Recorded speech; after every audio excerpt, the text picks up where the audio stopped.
Hi everyone and welcome back to Chess for Charity.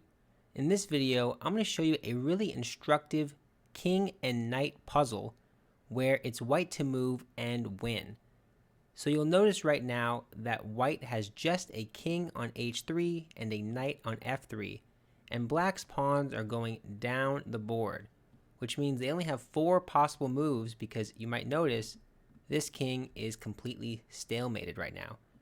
So if you'd like, pause the video, see if you can find how we can configure white's pieces to deliver checkmate while not giving stalemate. It's kind of tough. So while you're thinking about that, let me also quickly encourage you to subscribe if you have not yet already. Half of the income that I earn in this channel goes directly to charity, so every like, every subscriber helps us out so much. That's my smiley face for you. Okay, let's get started here. So it should be kind of obvious that the first move can't be a knight retreat move. It can't be any of these, or even that, right?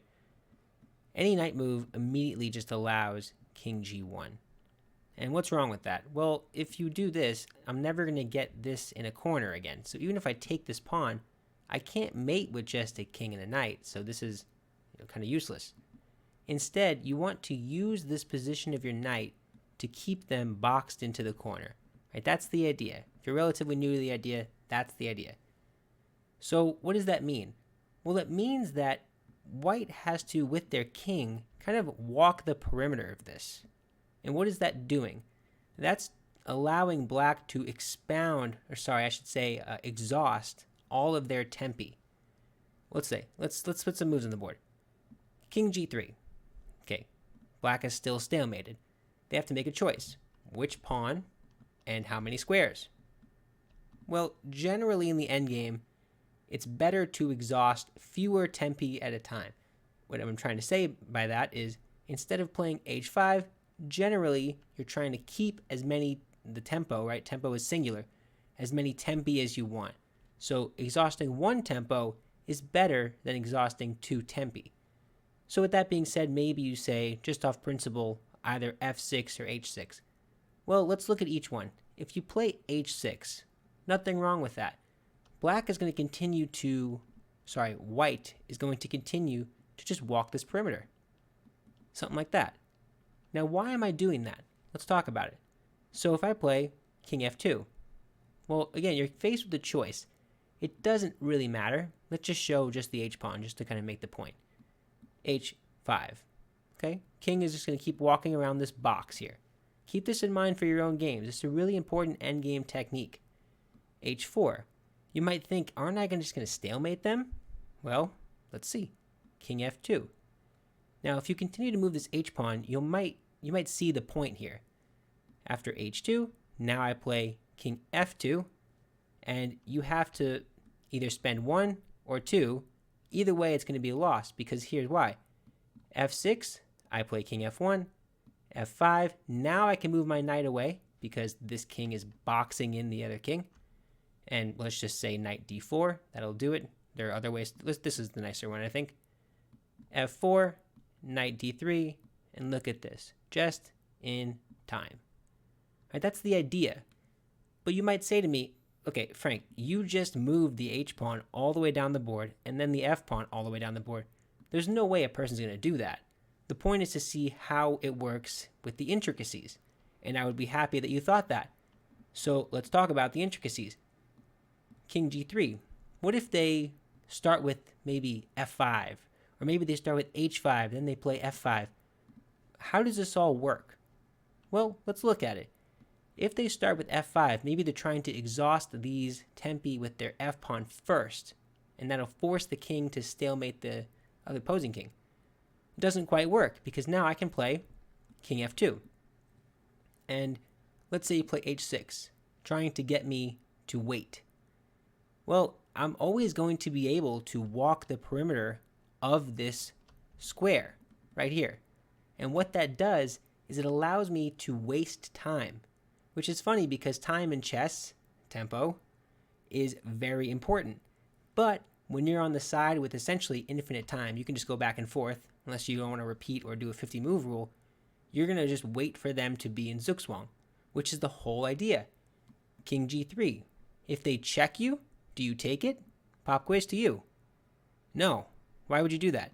If you do that, you're allowing them out. You want to keep them in this box. Doing this allows them to get out. You do not want them to get out.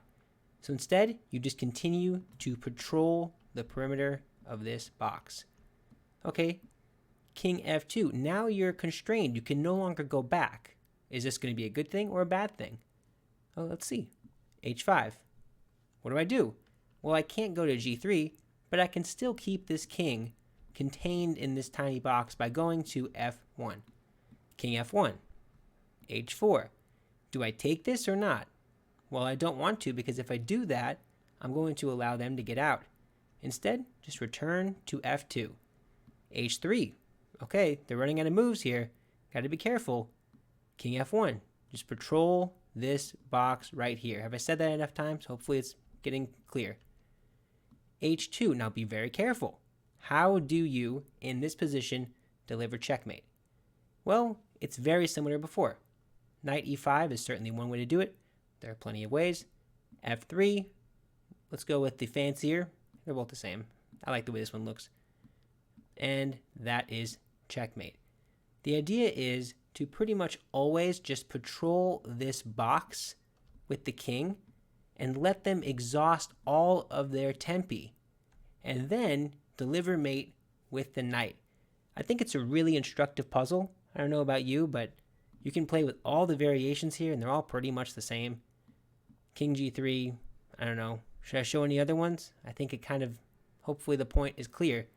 If you go really slow and just play all these moves one at a time, it doesn't matter. I can just keep walking back and forth. And just to show it, I guess, King F2, maybe go F4. I think this is kind of the same position we were in just a moment ago. Notice how, oh, this is actually a good example. Hold on. Notice how in this position, let me go back.